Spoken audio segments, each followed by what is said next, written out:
Today we're pulling back the curtain on the neurological assessment. We're going to walk through the exact step-by-step process that clinicians use to check out the body's incredible command center. You guessed it, the nervous system. So here's our game plan. We're going to start with the why, understanding what we're looking at. Then we'll cover that crucial first impression, the key questions to ask. And then we'll dive right into testing the cranial nerves. And finally, wrap up with movement and balance. Okay, so before we jump into the how of the assessment, let's really get a handle on the why. What is a clinician actually looking for? And what makes this system so absolutely fundamental to our health? Just look at this thing. It's this incredibly complex network, kind of like the body's electrical wiring. You've got the brain, the spinal cord, and all these nerves branching out. This system is the master controller for, well, literally everything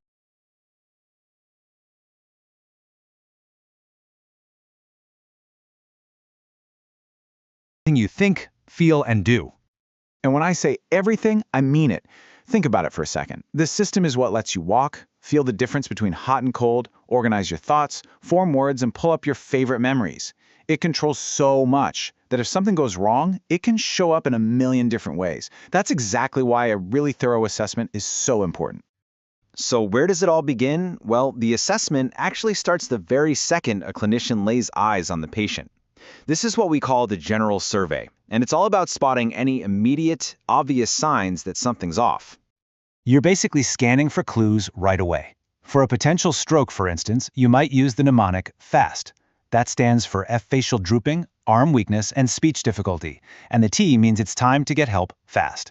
But beyond that, you're just observing. How's their posture? How are they walking? Is their speech clear? Are they alert? These first impressions are the first pieces of the puzzle. Okay, so after that quick visual scan, what's next? Well, now it's time to actually talk to the patient. This part is all about figuring out their level of consciousness and how their brain is functioning through a few simple questions. You start with something really simple, like location. Where are you right now? Being able to answer that correctly is a huge indicator that they're oriented to what's going on around them. And then you move on to a question about time. Now, this might seem super basic, but think about it. Our sense of time requires some pretty complex brain function. Getting the day, month, or even the year wrong can be one of the very first subtle signs that something is not quite right. And really, this is what it all boils down to. You're comparing what you hear to the expected baseline. Is this person awake, alert, and totally oriented? Or are they drowsy, a little out of it, or just plain confused? That contrast is everything. And while the patient is answering these questions, you're not just listening to what they say, but how they say it. You're listening for any signs of aphasia, which is basically difficulty understanding or producing speech. This isn't just about confusion, it can be a direct signal that there's damage to the speech centers in the brain. All right, now we're getting to the real heart of the focused exam. This is the deep dive, a systematic check of the 12 cranial nerves. Think of these as the direct communication lines from your brain to your head and neck. And check out this diagram. It lays it all out beautifully.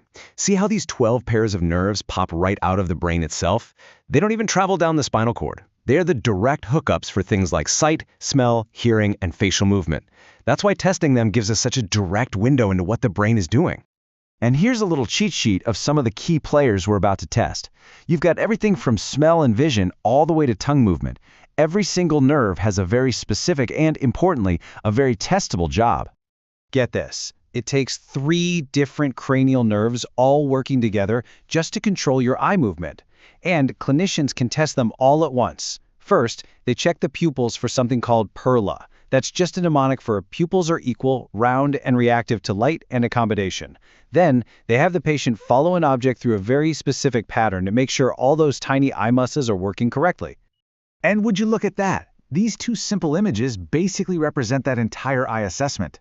On the left, you've got PERLA for the pupils. On the right, that wagon wheel pattern makes sure every single direction of eye movement gets tested. It's a quick, systematic way to check for any weakness. What's really cool is that many of the other nerves can be checked with surprisingly simple commands. A light touch on the face? That's the trigeminal nerve. Ask the patient to smile? You're testing the facial nerve. Shrug your shoulders? Stick out your tongue? Each of these is a quick, super targeted test for a specific nerve. All right, so we've covered the head and neck. Now the assessment expands to look at the body's overall motor strength, coordination, and balance. These are controlled by other major parts of the brain and spinal cord. Simple tests like squeezing fingers or pushing down with your feet, they are so effective. And the key here isn't just about pure strength, it's all about comparing the left side to the right. Is one side noticeably weaker? That's a huge clue that could point to a problem on one side of the brain or spinal cord. Now here's a crucial term you should know: ataxia. This isn't just about weakness, it's about a lack of coordination. If a clinician sees ataxia when someone is, say, walking or reaching for something, it points them right toward a potential issue in the cerebellum, which is the brain's coordination center. Now, to test balance specifically, you use something called the Romberg test. The patient stands with their feet together, first with their eyes open, and then they close them. Now, if their balance gets a whole lot worse when their eyes are closed, that points to a very specific problem with their sense of where their body is in space. So, the tests are done, but the assessment isn't over. Not by a long shot. See, gathering all that data is just step one. The follow-up, making sure the patient is safe, educating them on what to watch for, and documenting every single finding, that's every bit as critical as the exam itself. You know, from something as simple as a smile to a complex balance test, every single piece of this assessment tells a story.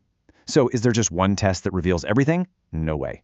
It's the combination of all these little observations that comes together to paint a complete picture of the brain's incredible and sometimes mysterious power.